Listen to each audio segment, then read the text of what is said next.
बच्चों, आज हम लोग 11th क्लास की फिजिक्स में द्रव्य के तापीय का लेक्चर नंबर 13 पढ़ने जा रहे हैं। और आज हम लोग जो पढ़ेंगे, आज का जो मुख्य टॉपिक है वो हमारा है ऊष्मा चालकता गुणांक और ताप प्रवणता क्या होती है। लेकिन ये दोनों चीज जानने से पहले हमको क्षण की दो अवस्थाएं और जानना है, और वो है हमारी परिवर्ती अवस्था और स्थायी अवस्था।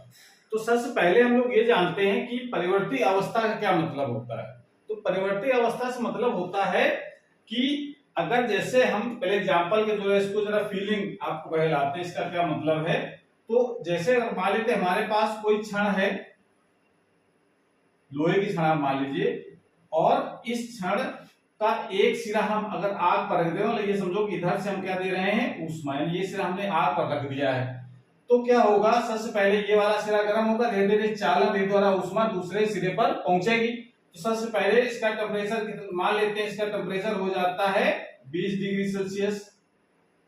उसके बाद थोड़ी दूर इससे देखा इस सिरे से, तो यहाँ का टेम्परेचर हो गया, हम मान लेते हैं 15 डिग्री सेल्सियस। उसके बाद और थोड़ी दूर देखा तो इसका हो गया 10 डिग्री सेल्सियस, और थोड़ी दूर देखा तो हो गया 5 डिग्री सेल्सियस, और इसका लास्ट वाला सिरा भी 0 डिग्री सेल्सियस पर है। ऐसा हम मान के चल रहे हैं कि शुरू में कितना हुआ, जब हमने ऊष्मा दी तो इस शुरुआत में टेम्परेचर धीरे धीरे बढ़ेगा। जब ऊष्मा एक से दूसरे जाएगी तो टेम्परेचर धीरे धीरे बढ़ना शुरू होगा। थोड़ी देर बाद, यानी कुछ समय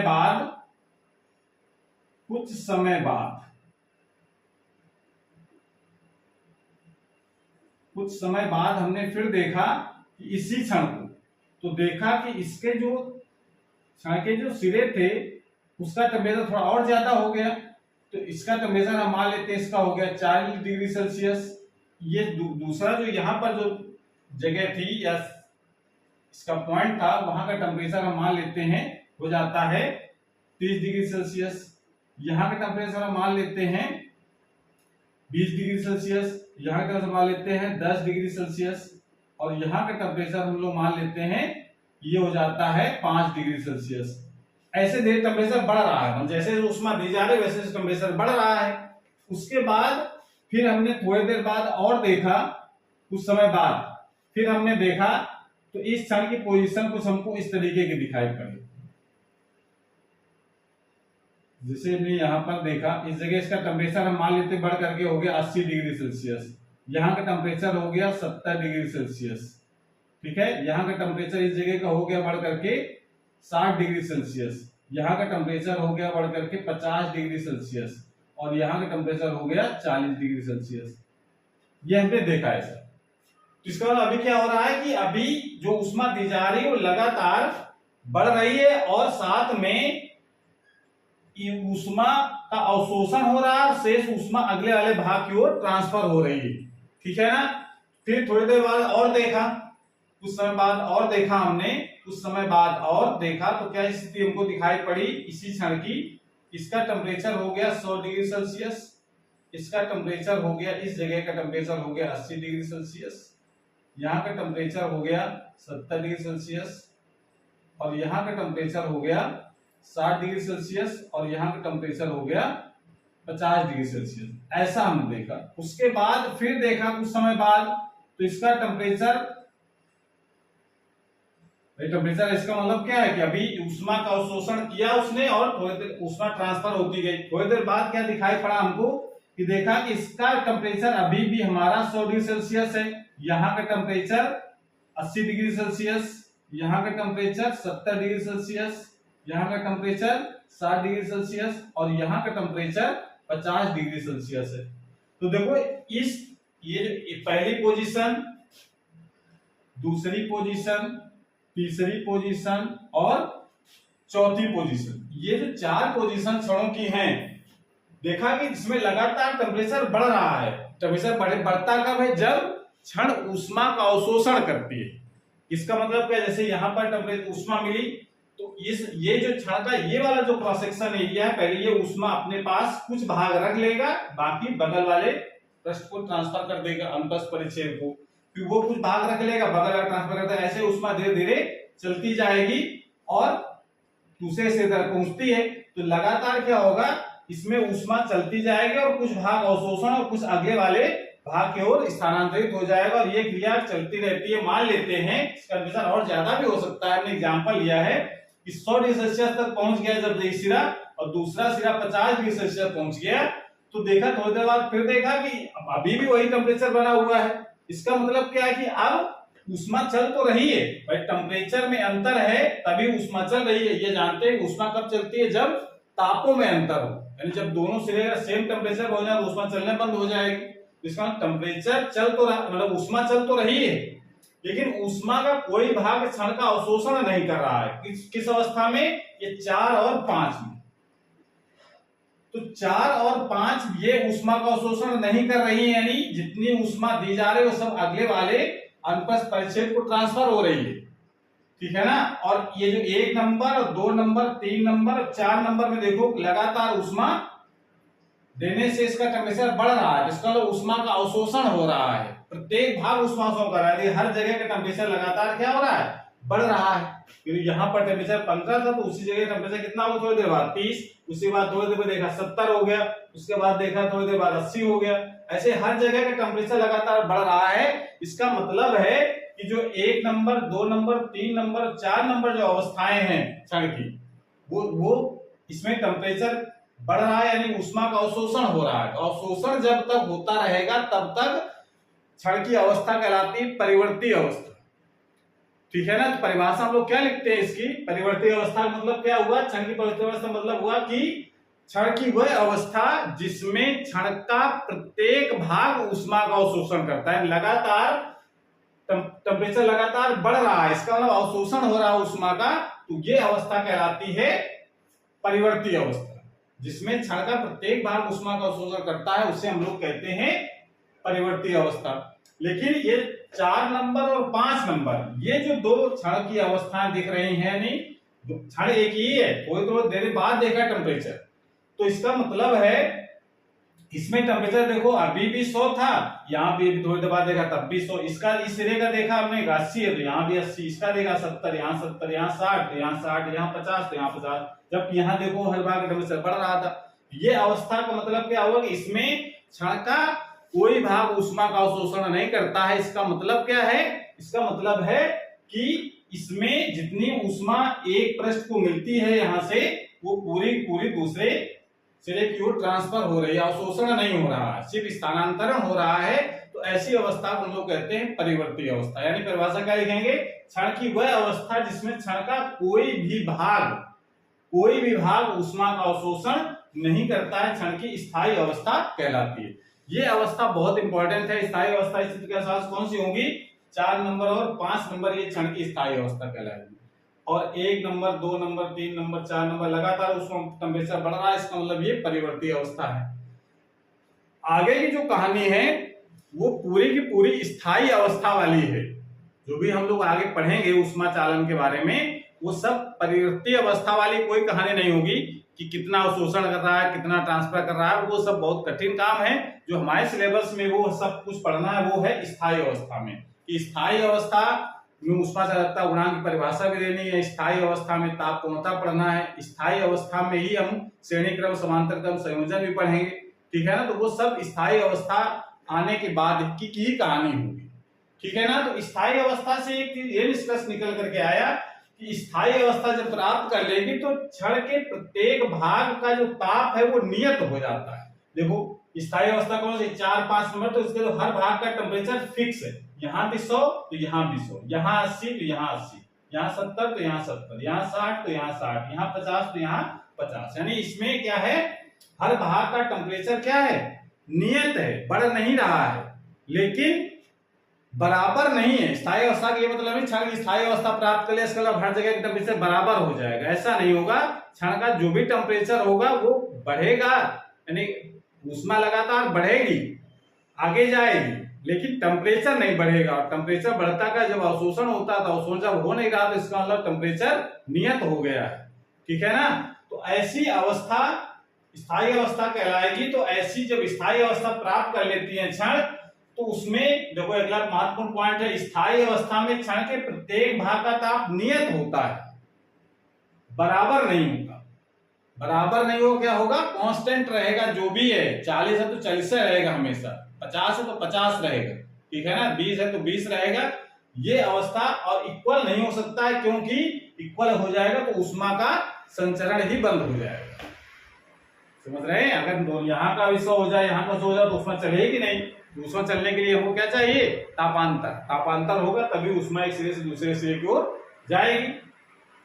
दूसरा जो महत्वपूर्ण पॉइंट ये है कि जब क्षण स्थायी अवस्था प्राप्त कर लेती है, तो अगर हम स्थायी अवस्था में दो क्षणों को श्रेणी क्रम में जोड़ दें तो देखा जाता है कि प्रत्येक क्षण में ऊष्मा प्रवाह की दर जो है वो सेम होती है। ऊष्मा प्रवाह की दर का मतलब 1 सेकंड में प्रवाहित होने वाली ऊष्मा, उसको हम लोग कहते हैं ऊष्मा प्रवाह की दर। तो इसको जरा अगर हम चित्र के माध्यम से समझते हैं दूसरे वाले पॉइंट को, तो इसका क्या मतलब होगा जरा देखो। श्रेणी क्रम समांतर क्रम संयोजन पढ़ना है, लेकिन उसको जरा यहाँ की बात को वहां कैसे हम यूज करेंगे ये जरा समझो। जैसे श्रेणी क्रम का मतलब क्या होता है कि जो दो क्षणें हैं अलग अलग पदार्थ की हैं, ठीक है ना, और उन दोनों को एक क्षण हमारी ये हो गई और दूसरी क्षण इसी में हम इसके पीछे जोड़ देते हैं, ये हमारी हो गई दूसरी क्षण।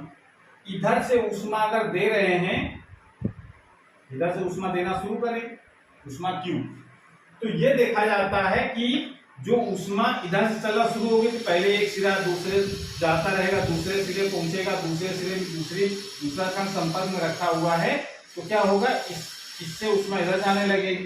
तो देखा जाता है कि जितनी ऊष्मा प्रवाह की दर इसमें होगी यानी H1, और जितनी और उसी इसमें भी मान लेते H2 होगी। अगर स्थायी अवस्था है, दोनों क्षण लगातार ऊष्मा दे रहे हैं, तो क्या होगा, एक समय ऐसा आएगा कि ये स्थायी अवस्था प्राप्त करेगी नहीं, ऊष्मा कोई बार अवशोषण नहीं करेगी। तो क्या कंडीशन होनी चाहिए, H1 बराबर H2, यानी ये श्रेणी क्रम संयोजन करता है, एक के पीछे एक जोड़ना ये श्रेणी क्रम होता है कि एक और जोड़ दे इसके पीछे तो तीसरी क्षण जुड़ जाएगी। तो सब प्रत्येक क्षण में ऊष्मा प्रवाह की दर क्या होती है, समान। लेकिन अगर ये तो हमारा श्रेणी क्रम में, ये कौन सा क्रम कहलाता है, श्रेणी क्रम।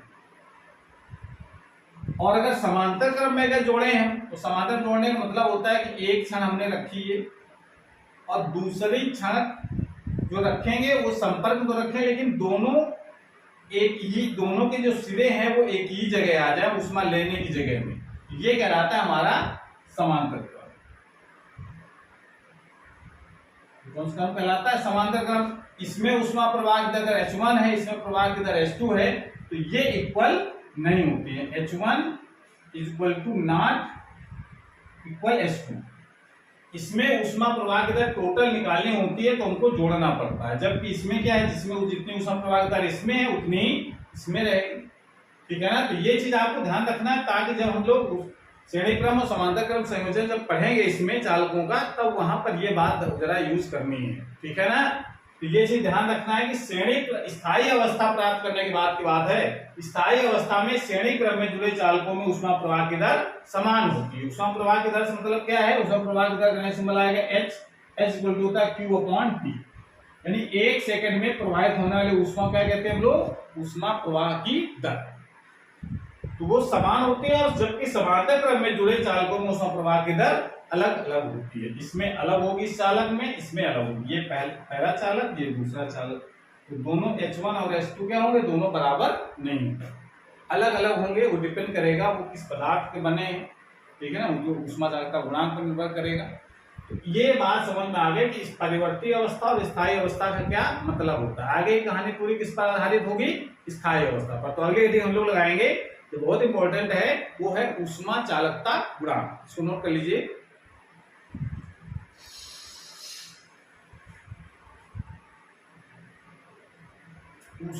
लगाएंगे ऊष्मा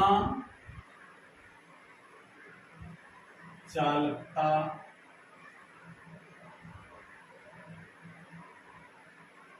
गुणांक, ऊष्मा चालकता गुणांक यानी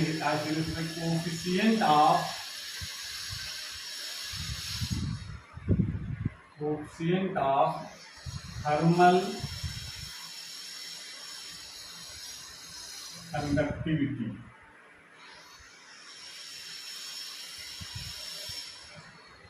कोएफिशिएंट ऑफ थर्मल कंडक्टिविटी, इसकी परिभाषा बहुत इंपॉर्टेंट है। इसका जो सूत्र आएगा वो सूत्र भी बहुत इंपॉर्टेंट रहेगा। ठीक है, तो इसकी परिभाषा जो लिखने के लिए चीज आपको ध्यान रखना है कि अगर हम कोई क्षण स्थायी अवस्था प्राप्त कर लिया है, कोई क्षण है, मान लेते हैं क्षण हमारे पास कैसी है, ये क्षण हम ले लेते हैं और क्षण किस अवस्था में है, स्थायी अवस्था में। ये मान करके चलेंगे स्थायी अवस्था इसने प्राप्त कर ली है। स्थायी अवस्था, स्थायी अवस्था में क्षण है ये। स्थायी अवस्था में एक क्षण है जिसकी लंबाई कितनी है, L, और इसका जो क्रॉस सेक्शन एरिया है वो कितना है, A। ये एक समान क्रॉस सेक्शन एरिया की क्षण है और इसका जो ताप है, सिरों को घुमा लेते हैं, θ1 है यहाँ का और यहाँ का ताप है θ2। ये हम लोग मान कर चलेंगे, यहाँ ताप है θ1, यहाँ ताप है θ2 और एक कंडीशन आपको लगानी है कि θ1 इज ग्रेटर देन θ2। तो यानी ऊष्मा किधर जा रही है, इस तरफ से ऊष्मा चली। ऊष्मा क्या है, Q हमारी। समझ में आया? ये स्थायी अवस्था में टेम्परेचर देना शुरू किया तो क्या होगा, यानी ऊष्मा देना शुरू किया तो इसका क्या होगा, एक समय ऐसा आएगा कि क्षण स्थायी अवस्था प्राप्त करेगा, क्षण का कोई भाग अवशोषण नहीं करेगा। तो स्थायी अवस्था में जो ऊष्मा स्थानांतरित हो रही है, स्थायी अवस्था में जो ऊष्मा एक सिरे से दूसरे सिरे में जा रही है, उसका मान किन किन बातों पर निर्भर करता है। तो आपको ये राय लिखनी है, स्थायी अवस्था में, स्थायी अवस्था में किसी, स्थायी अवस्था में किसी क्षण में प्रवाहित ऊष्मा, प्रवाहित ऊष्मा Q, प्रवाहित ऊष्मा क्या मान लेते हैं हम लोग, Q, निम्नलिखित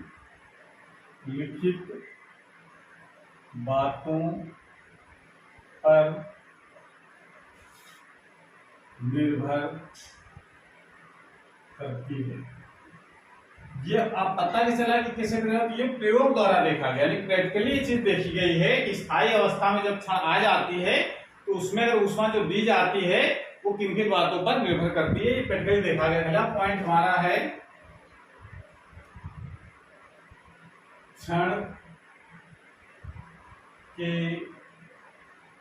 अनुप्रस्थ परिच्छेद,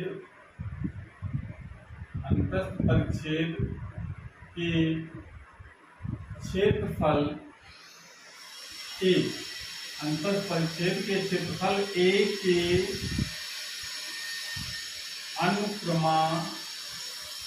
अनुक्रमानुपाती होती है। यानी जो ऊष्मा है वो Q, ऊष्मा क्या है वो Q, वो एरिया के अनुपाती होगी। जितनी ज्यादा क्षण मोटी होगी, यानी उसका क्रॉस सेक्शन जितना ज्यादा होगा, उसमें उतनी ही ज्यादा ऊष्मा प्रवाहित होती है। पहली बात। दूसरी बात है कि क्षण के सिरों के तापांतर, तापांतर मतलब दोनों में अंतर कितना, θ1 माइनस θ2, तापांतर के अनुक्रमानुपाती होती है। तो इसका क्या मतलब हुआ, इसका मतलब जितने ज्यादा तापांतर है, जितना ज्यादा तापों में अंतर होगा, उसमें उतनी ही ज्यादा ऊष्मा ट्रांसफर होती है, यानी चलती है। ठीक है ना, दूसरी बात। तीसरी बात क्या है, समय T के अनुक्रमानुपाती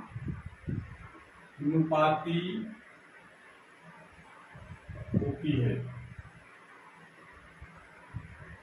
समय T के अनुपाती मतलब जितनी ज्यादा देर तक ऊष्मा प्रवाहित करेंगे, उसमें उतनी ही ज्यादा ऊष्मा प्रवाहित होती है। और चौथा पॉइंट है क्षण की लंबाई L के व्युत्क्रमानुपाती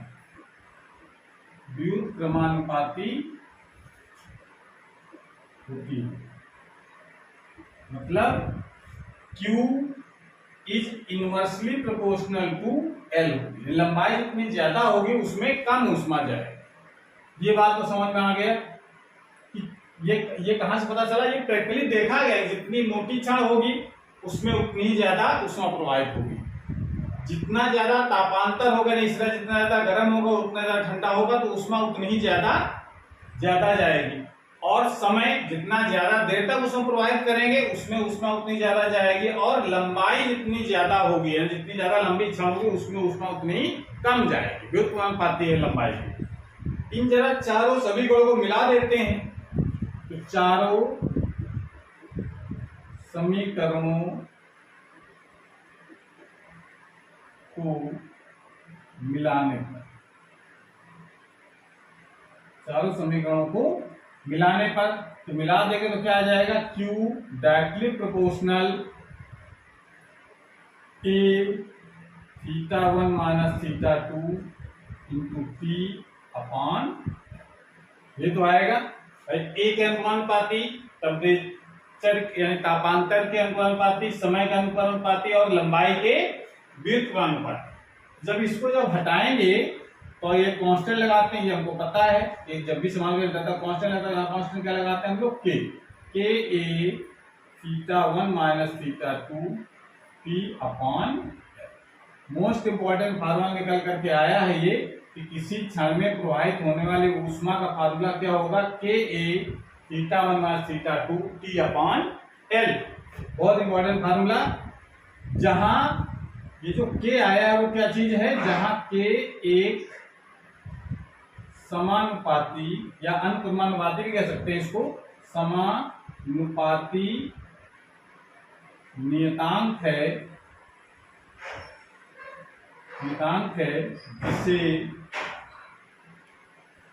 जिसे चालक के पदार्थ का ऊष्मा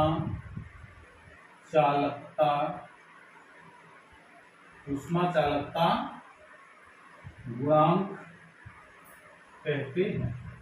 इतनी बात तो हमारे समझ में आ गई कि के क्या चीज है। के जो यहाँ लगाया गया है वही क्या है? ऊष्मा चालकता गुणांक। अब इसको परिभाषित करना है। ये तो फार्मूला निकाल लिया हम लोगों ने, अब इसको परिभाषित कैसे करें, कैसे परिभाषा इसकी लिखी जाएगी, इतना नोट कर लीजिए। पहले नोट कर लिया।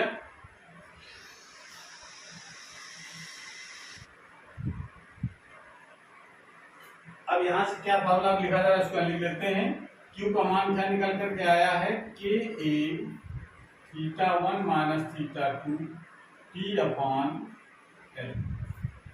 तो यहां से के का जरा मान निकालो कितना आएगा। तो के इक्वल टू क्या आ जाएगा? Q इंटू L बटे ए θ1 माइनस θ2 इंटू T। ये तो आएगा। परिभाषा लिखने के लिए हम मानते हैं यदि L is equal to 1 metre, A is equal to 1 वर्ग metre, θ1 minus θ2 equal to 1 degree centigrade, तापांतर कितना हो? 1 डिग्री सेंटीग्रेड, और T समय वो हो 1 सेकेंड। तो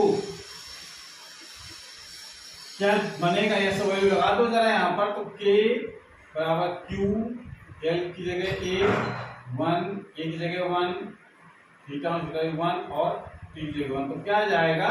ये आ जाएगा यहाँ से K इक्वल टू Q, यानी ऊष्मा चालकता ऊष्मा की मात्रा के बराबर होता है, लेकिन कब? ये आपको लिखना है। अर्थात किसी पदार्थ का ऊष्मा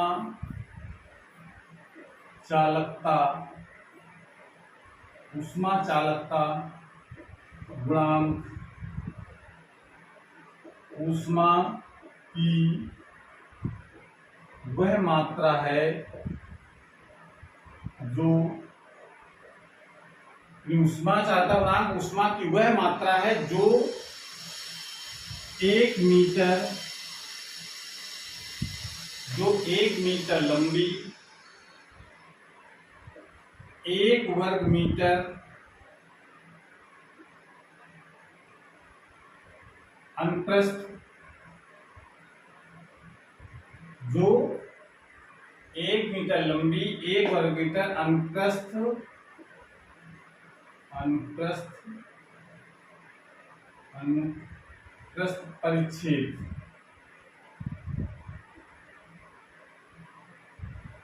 की क्षण से 1 सेकंड में प्रवाहित होती है। कब प्रवाहित होती है? जबकि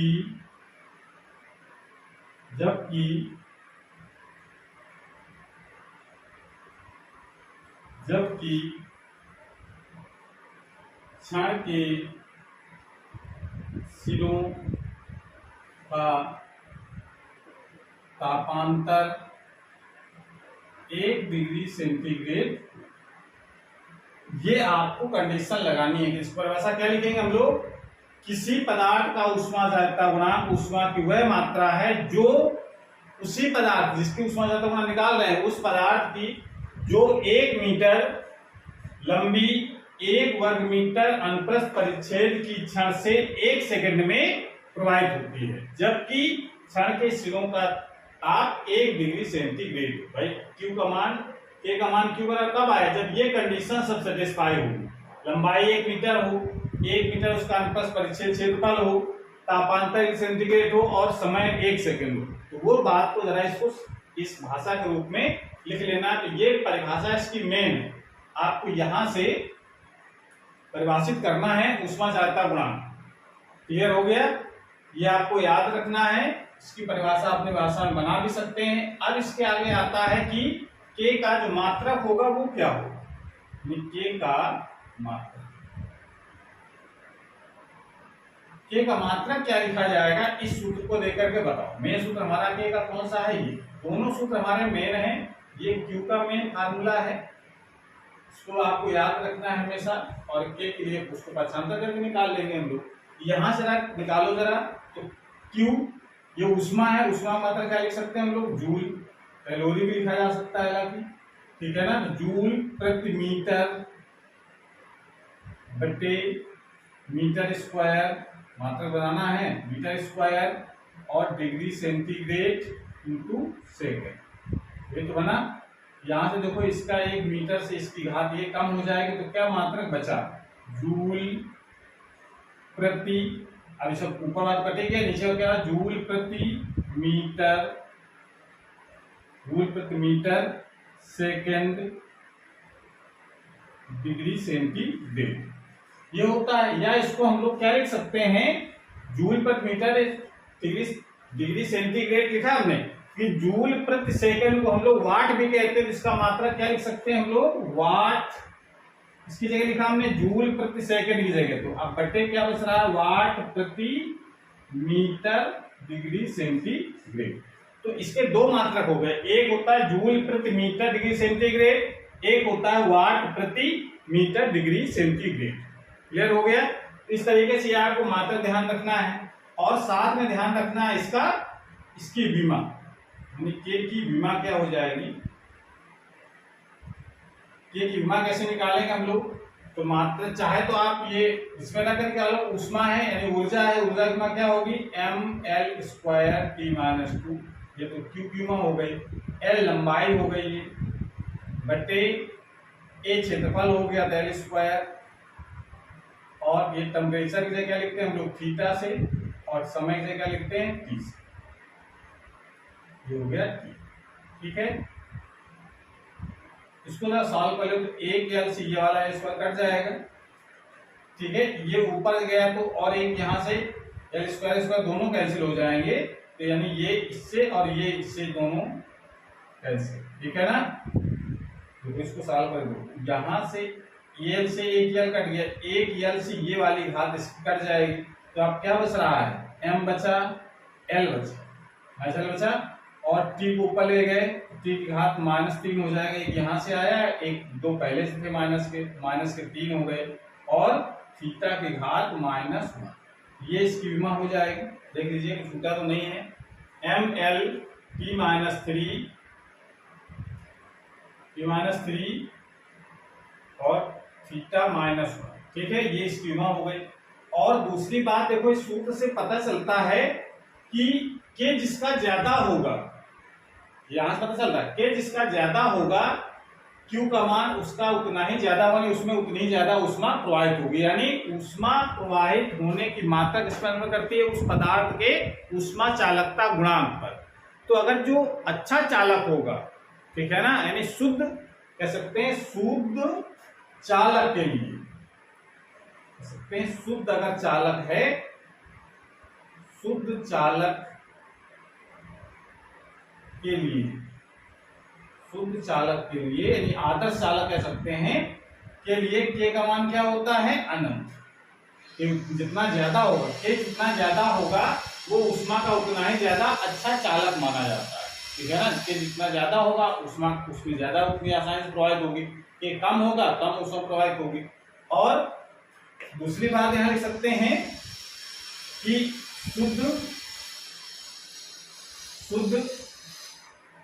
दूसरी बात यहां लिखना है, शुद्ध अचालक के लिए, शुद्ध अचालक, शुद्ध अचालक के लिए के का जो मान होता है वो कितना होता है, 0। भले एकदम ऊष्मा चल ही नहीं रही, एकदम एक जगह दूसरी जगह नहीं जा रही है जिस क्षण में, तो कहा जाएगा वो ऊष्मा क्या है, कुचालक है या अचालक है, तो उसके लिए के का मान कितना होगा, 0 आएगा। तो इसका मतलब ये कह सकते हैं के का जो मान होता है वो 0 या 0 से बड़ा होगा, और या तो फिर उसका मान अनंत या अनंत से छोटा होगा, यानी के का मान 0 और अनंत के बीच में होता है, ठीक है ना। तो ये चीज आपको ध्यान रखनी है, और ये ध्यान रखना के जिसका ज्यादा होगा वो ऊष्मा का उतना ही ज्यादा अच्छा चालक होगा, जिसमें के का मान कम होगा ऊष्मा का उतना ही ज्यादा वो चालक होगा। 0 अगर आ जाए तो इसका मतलब पूरी तरीके से वो चालक है, उसमें कोई ऊष्मा प्रवाहित नहीं होती, ठीक है। इस प्रकार से हम ये तो बात समझ गए कि ऊष्मा चालकता गुणांक क्या होता है। साथ में हमको एक परिभाषा और जाननी, इसको कहते हैं हम लोग ताप पूर्णता, उसको नोट कर लीजिए, उसके बाद हम लोग बात करते हैं ताप पूर्णता। नोट कर लिया। अब हम लोग जानते हैं एक परिभाषा और, ताप प्रवणता, ताप प्रवणता, इसको कहा जाता है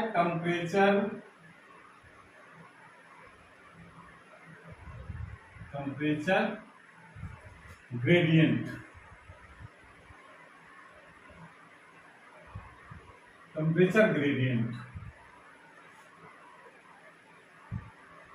तो टेम्परेचर ग्रेडियंट से मतलब क्या है, जैसा भी हम लोगों ने देखा कि अगर स्थायी अवस्था में कोई क्षण है, अभी हम लोगों ने पढ़ा है कि स्थायी अवस्था में अगर कोई क्षण है तो क्षण के प्रत्येक भाग का ताप क्या होता है, नियत होता है, पर बराबर नहीं होता है। अगर इधर से ऊष्मा अगर जा रही है Q, तो जैसे जैसे इधर चलेंगे वैसे वैसे टेम्परेचर क्या होगा, कम होता जाएगा, ठीक है ना। यानी लंबाई की दिशा में अगर चल रहे हैं, इस दिशा में, मान लो यहाँ टेम्परेचर कितना है, मान लेते हैं यहाँ टेम्परेचर है θ1, जैसे इधर जा रहे हैं टेम्परेचर क्या हो रहा है, घटता जा रहा है, और यहाँ का टेम्परेचर घटकर कितना हो गया, θ2।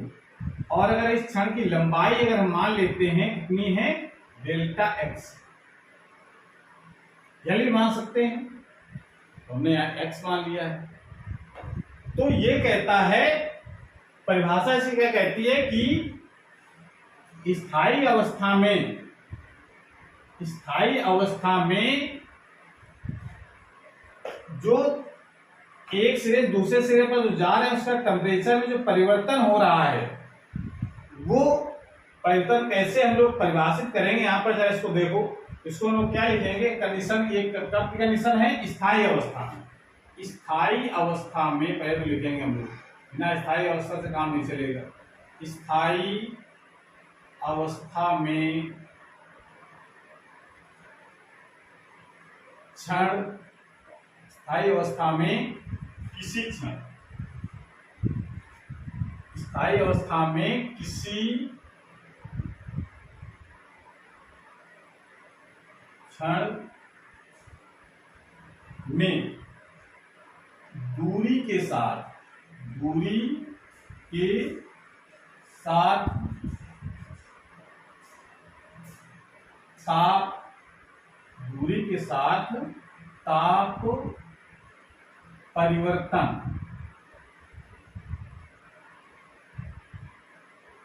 ताप परिवर्तन की दर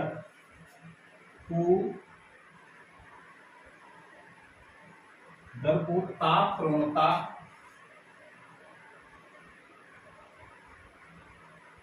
कहते हैं। स्थायी अवस्था में किसी क्षण में दूरी के साथ ताप परिवर्तन करते, मतलब जैसे जैसे इधर जाने से देखा था, एग्जांपल देखा था, यहाँ स्थायी अवस्था में ये 100 था, यहाँ था 80, इस जगह यहाँ था 70, यहाँ पर था 60, यहाँ पर 50, ऐसे था कि नहीं। अगर हम मान लेते हैं तो ये सिचुएशन थी ऐसे स्थायी अवस्था में, एक ऐसी अवस्था है हमारी स्थायी अवस्था। स्थायी अवस्था में जैसे हम दूरी बढ़ी, यानी एक से दूसरी ओर चलेगा, तो देखो टेम्परेचर में अंतर आ गया, यहां से यहां चले और टेम्परेचर में अंतर आ गया, तो दूरी के साथ जो ताप में जो परिवर्तन हो रहा है उसको हम लोग कहते हैं ताप प्रवणता। तो ताप प्रवणता का मतलब क्या हुआ, इसका सूत्र क्या बनेगा, ताप प्रवणता बराबर ताप परिवर्तन, तापांतर कह सकते हैं सीधे सीधे, तापांतर बटे दूरी, तापांतर बटे दूरी, यानी तापांतर हमारे कितनी, कोई क्षण है जितना जिस सिरे का टेम्परेचर में अंतर देख रहे हैं बटे उनके दोनों सिरों के बीच की दूरी कितनी है। अब जैसे यहाँ पर लिख सकते हैं हम लोग डेल θ1 माइनस θ2 बटे डेल्टा एक्स, या इसको हम लोग ऐसे लिख सकते हैं delta theta upon delta x. ये इसका सूत्र बन जाता है ताप प्रवणता। इसका सूत्र आपको मतलब क्या होना, डेल्टा थीटा बटे डेल्टा एक्स। डेल्टा थीटा क्या है, तापांतर, ताप में कितना अंतर हुआ है और कितनी दूर चले हैं। तो जैसे अगर हम ये कह दें, जैसे मान लो हम कह दें इसमें आ जाओ, समझो न्यूमेरिकल के लिए बात, जैसे मान लो इसका टेम्परेचर है θ1, इस सिरे का टेम्परेचर है θ2, इस वाले भाग का टेम्परेचर है θ3, इस भाग का टेम्परेचर है θ4, ऐसे करके यहाँ है θ5। अगर ये दूरी अगर हम मान लेते हैं x1 है, ये दूरी हम मान लेते हैं x2 है, ये दूरी मान लेते हैं x3 है, ये दूरी मान लेते हैं x4। अगर ताप प्रवणता की जब बात करते हैं हम लोग हैं, ताप प्रवणता अगर इस कंडीशन में लगाई जाए, ताप प्रवणता का क्या मतलब होगा, जिस भाग का टेम्परेचर देख रहे हैं कितना अंतर है यहां से यहां तक का, θ1 और θ2 है, यानी θ1 माइनस θ2 अब बटे उन दोनों पृष्ठों के बीच की दूरी कितनी है x। ऐसे भी ताप प्रवणता निकाल सकते हैं, वो हमेशा क्या होगी, बराबर होगी, लेकिन कब, जब स्थायी अवस्था होगी तब। स्थायी अवस्था मतलब यहाँ पर निकालना चाहे इस वाले अंतस परिच्छेद के बीच का टेम्परेचर में अंतर निकाल करके, यानी θ2 माइनस θ3 बटे x2, ऐसे करके यहाँ से θ3 माइनस θ4 अपॉन x3, ऐसे करके हम लोग θ4 माइनस θ5 अपॉन θ5 अपॉन x4, ऐसे करके हम प्रत्येक भाग का अगर हम अलग अलग ताप प्रवणता निकालें, देखा जाता है स्थायी अवस्था में सब आती है बराबर। तो ये न्यूमेरिकल में ये बहुत महत्वपूर्ण चीज है, इसको आपको ध्यान रखना है कि किसी भी भाग का अगर हम स्थायी अवस्था में ताप प्रवणता निकालें, बस अंतर ध्यान रखना है कि जिस भाग का तापांतर निकाल रहे उन दोनों भागों के बीच की दूरी कितनी है। ये आपको अगर पता है तो फिर वो हमेशा क्या होंगे, इक्वल होंगे पार्ट। बात क्लियर हो रही है। इस तरीके से हम ये आपको ध्यान रखना है कि स्थायी अवस्था में किसी क्षण में दूरी के साथ ताप परिवर्तन की दर को ताप प्रणोता कहते हैं। ताप प्रणोता बराबर फार्मूला क्या बन गया, तापांतर बटे दूरी, या θ1 माइनस θ2 बटे डेल्टा x, या इसको हम लोग अंतर कह सकते हैं डेल्टा थीटा। बात क्लियर हो गया। अब जरा इसका मात्रक की तरह बात कर लो। ताप प्रवणता का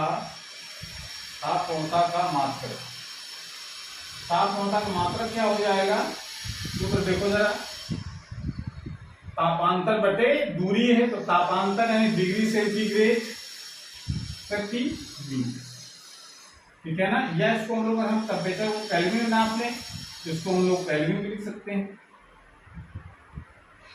केल्विन, क्योंकि टेम्परेचर जिसमें नापा जाए उसमें हो सकता है केल्विन प्रति मीटर, ठीक है। ये तो हो गया इसका मात्रक। अगर विमा लिखने चाहे इसकी ताप प्रवणता की,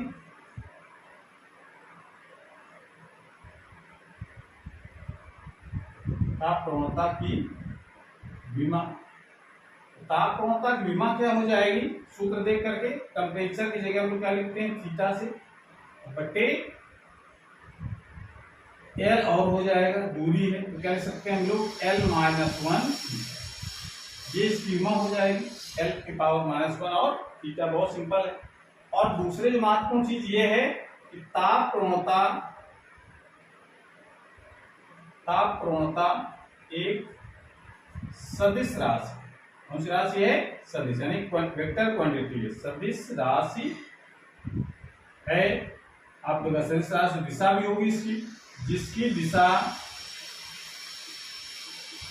किस तरफ लेते हैं हम लोग, ऊष्मा प्रवाह की दिशा में, यानी उच्च ताप से, सॉरी, ऊष्मा प्रवाह की विपरीत दिशा, दिशा किस तरफ होती है, ऊष्मा प्रवाह की विपरीत दिशा, जिसकी दिशा ऊष्मा प्रवाह की विपरीत